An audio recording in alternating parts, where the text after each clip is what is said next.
Hi friends, வணக்கம் and welcome to எங்கள் வீட்டு சமையல். நம்ம இன்றைக்கி வந்து மதுரை ஸ்பெஷல் வெள்ளையப்பம் எப்படி செய்யணுன்றது தான் பார்க்க போகிறோம்.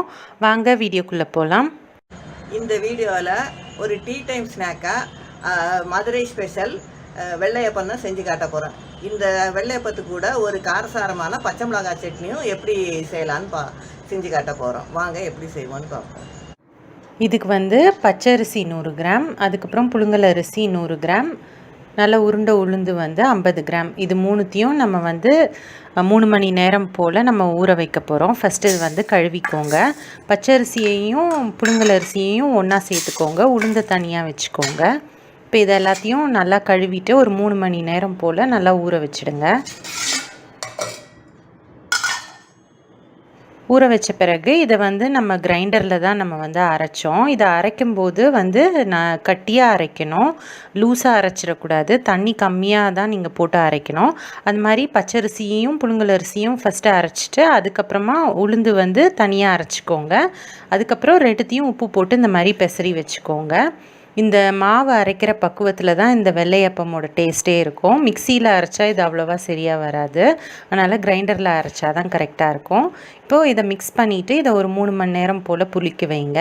இது வந்து இப்போ 3 மணி நேரம் ஆயிடுச்சு. ரொம்பவும் புளிக்க வச்சிடாதீங்க. இப்போ இந்த மாதிரி 3 மணி நேரம் ஆன பிறகு இதில் வந்து நம்ம மிளகு, கொஞ்சோண்டு பச்சை மிளகா பொடியாக நறுக்குனது, துருவின இஞ்சி, கருவேப்பிலை கொஞ்சோண்டு, அப்புறம் தேங்காய் பத்தை கொஞ்சோண்டு, இதெல்லாம் போட்டு நம்ம நல்லா மிக்ஸ் பண்ணிக்கணும்.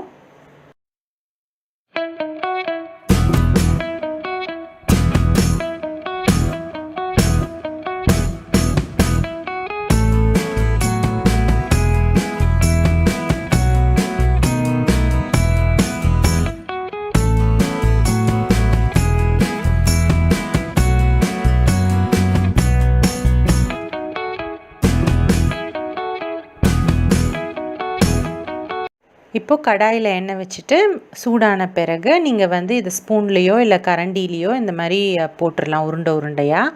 இது வந்து மிதமான தீயில் தான் நீங்கள் வந்து பொரிச்சு எடுக்கணும். ரொம்ப ஹை ஃப்ளேமில் வச்சிட்டிங்க அப்படின்னா உங்களுக்கு வந்து உள்ளே வேகாது, வெளியில் மட்டும் கிறிஸ்பியாக இருக்கும்.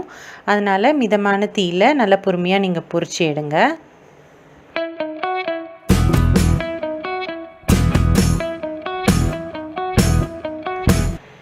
நம்மளோட வெள்ளையப்பம் வந்து சூப்பராக தயாராகிடுச்சு. இதுக்கு தொட்டுக்கிறதுக்கு ஒரு காரமான பச்சை மிளகாய் சட்னி ஒன்று செஞ்சு காமிக்க போகிறோம். அது ரெண்டுமே சூப்பரான காம்பினேஷனாக இருக்கும். இந்த பச்சை மிளகா கார சட்னிக்கு வந்து 10 பச்சை மிளகா, ஒரு 10 சின்ன வெங்காயம், தேவையான அளவு உப்பு, கருவேப்பிலை, 3 பல் பூண்டு, கொஞ்சோண்டு புளி எடுத்துக்கணும்.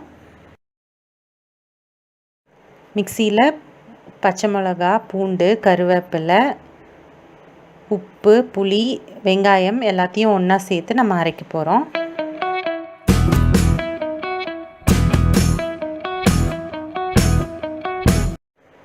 கொஞ்சமாக தண்ணி விட்டு நம்ம அரைச்சிருக்கோம்.